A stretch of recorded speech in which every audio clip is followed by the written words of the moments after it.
zo zmesi a oddeľovania? Nie. Písomne? Nie. Klikery?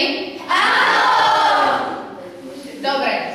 Klikery všetci dobre poznáte, takže rozdelíme si ich podľa čísel. Pamätáte si už z minulých hodín svoje čísla, ktoré máte stále? Áno. 15 a má 19.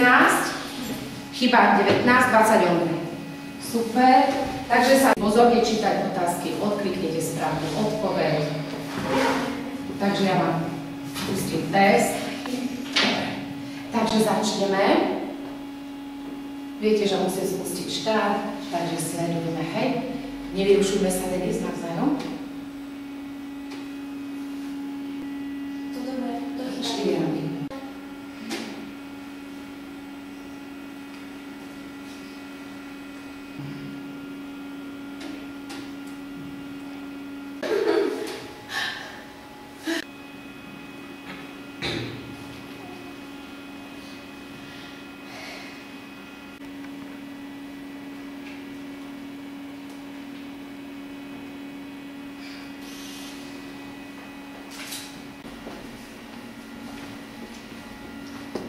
Ťažký, náročný, ľahký, ťažký, stretli ste sa s niečím, o čo sme nerozprávali? Nie. Všetko tam bolo, čo rozprávať, takže dajme si správu a pozrime sa na svoje výsledky.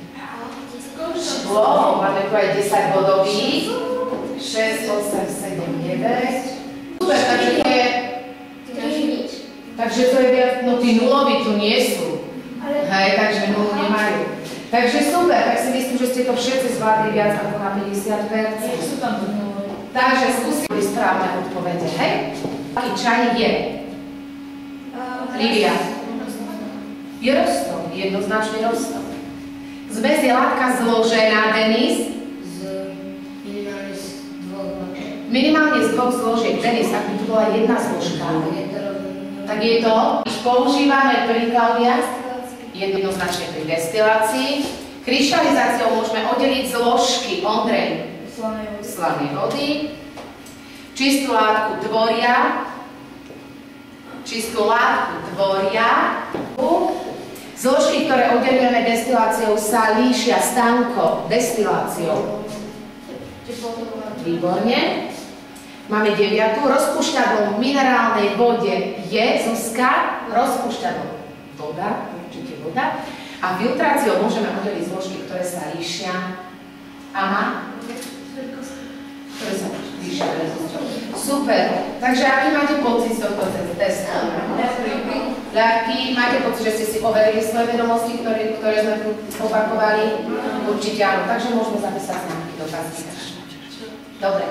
10, 9 bodov, kde jednotka, 8, 7, 2, 6 a menej, 3 a menej sme nemali. Takže to sú vaše známky.